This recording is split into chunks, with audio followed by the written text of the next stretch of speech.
नमस्कार दोस्तों, बालाजी स्टडी अड्डा में आपका स्वागत है।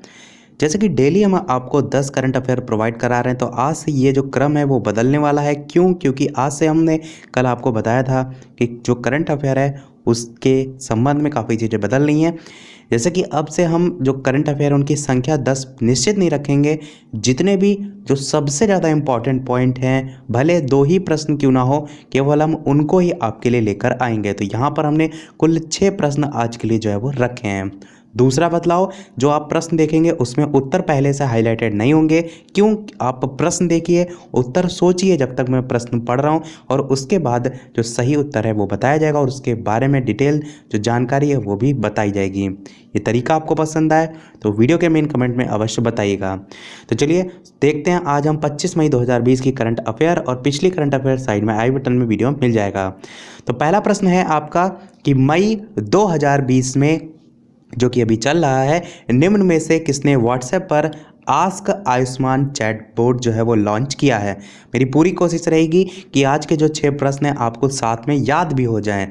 तो यहाँ पर जो नाम लिखा है आस्क आयुष्मान चैटबॉट, इसी आयुष्मान भारत नाम से एक योजना भी चलती है जिसके संबंध में आपने नाम सुना होगा, आयुष्मान भारत स्वास्थ्य बीमा योजना। तो इसके तहत आप कह सकते हैं जो कोरोना वायरस से संक्रमित लोग हैं उनको हेल्प पहुंचाई जाती है। 3000 से अधिक लोग जो हैं उनका परीक्षण भी इसी के तहत किया जाता है, जो कि पैसा फंडिंग किया जाता है उसी के संबंध में आप कह सकते हैं हेल्प के संबंध में आयुष्मान भारत स्वास्थ्य बीमा योजना जो है उसके तहत ये सारी चीज़ें की जाती हैं। प्रश्न पर लौटते हैं, आस्क आयुष्मान चैट बोर्ड जो है वो लॉन्च किया गया, तो किसके द्वारा?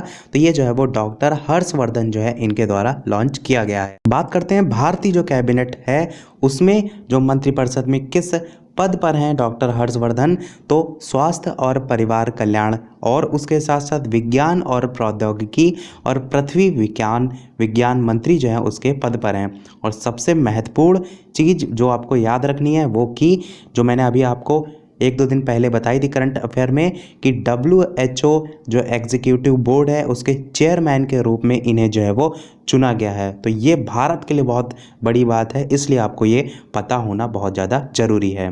बढ़ते हैं अपने अगले प्रश्न 2 की तरफ कि hop on my adventures on boards train and planes पुस्तक जो है उसके लेखक जो है वो कौन है। तो 4 ऑप्शन है, आपको बताना है इन चारों में से कौन सा जो है वो सही होगा। तो चलिए बात करते हैं उत्तर की। तो रस्किन बॉन्ड जो है वो बिल्कुल सही हो जाएगा। इनका जो है वो हाल ही में 86वां जो है वो जन्मदिन मनाया गया है और इनके इसी जन्मदिन के अवसर पर ये जो पुस्तक है उसका विमोचन जो है वो किया गया है।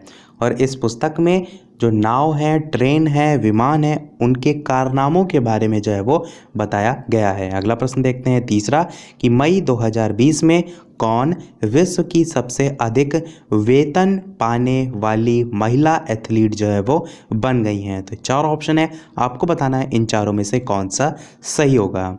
तो चलिए बात करते हैं उत्तर की। तो आपका option number C Naomi Osaka जो है वो बिल्कुल सही हो जाएगा। ये कहाँ की हैं? तो ये जो है वो जापान की हैं और जापान की ये टेनिस स्टार हैं, यानी कि किस खेल से संबंधित हैं?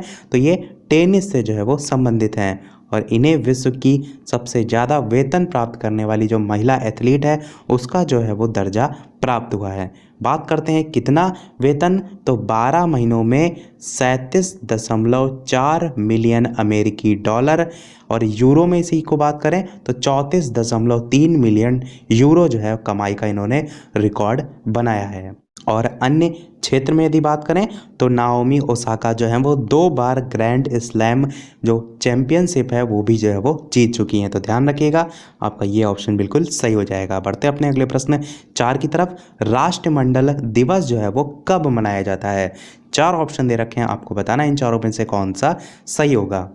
तो चलिए बात करते हैं उत्तर की। आपका 24 मई जो है वो बिल्कुल सही हो जाएगा। ये दिन उन सभी आप कह सकते हैं देश द्वारा मनाया जाता है जो कभी ब्रिटिश जो साम्राज्य थे उसके शासनकाल में जो है वो रहते थे। जो राष्ट्रमंडल दिवस है वो रानी विक्टोरिया जो है उनकी जन्म तिथि पर जो है वो मनाया जाता है, जिनका जन्म कब हुआ था? 24 मई 1819 को।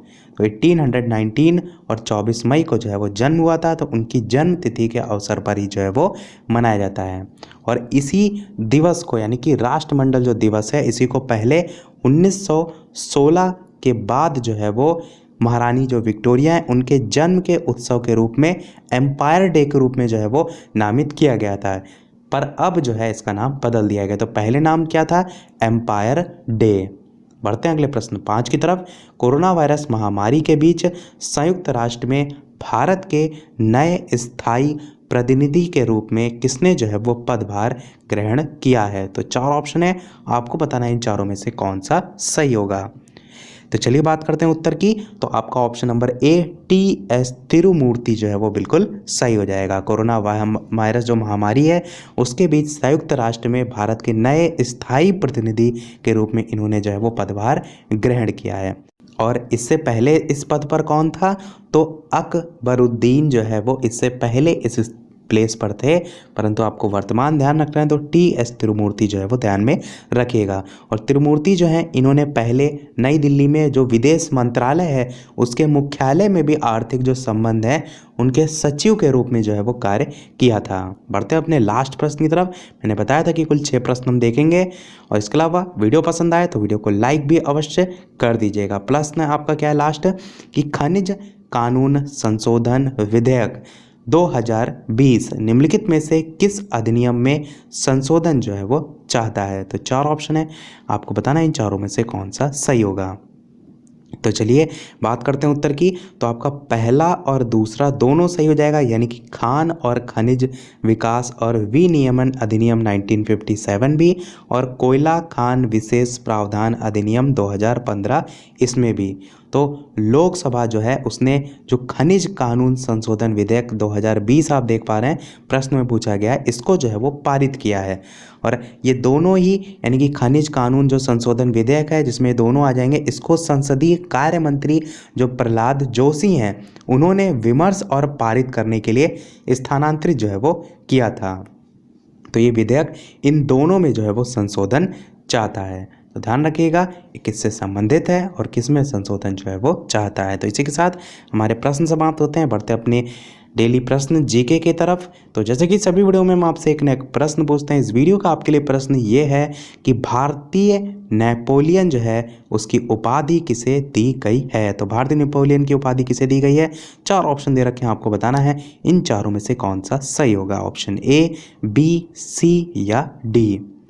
बात करते हैं चलिए पिछली यानी कि कल की करंट अफेयर के सही उत्तर की। तो कल की करंट अफेयर का सही उत्तर जस्टिस बोबडे जो है वो बिल्कुल सही हो जाएगा। तो इसी के साथ हमारी आज की करंट अफेयर समाप्त होती है। आज के वीडियो में इतना ही। वीडियो पसंद आया हो तो लाइक अवश्य कीजिएगा। डेली अपडेट पाते रहने के लिए चैनल सब्सक्राइब जरूर कीजिएगा, क्योंकि डेली सुबह 6 बजे करंट अफेयर जो है हम प्रोवाइड कराते हैं। तो मिलते हैं अगले वीडियो में नए टॉपिक के साथ। तब तक के लिए नमस्कार। Thank you for watching.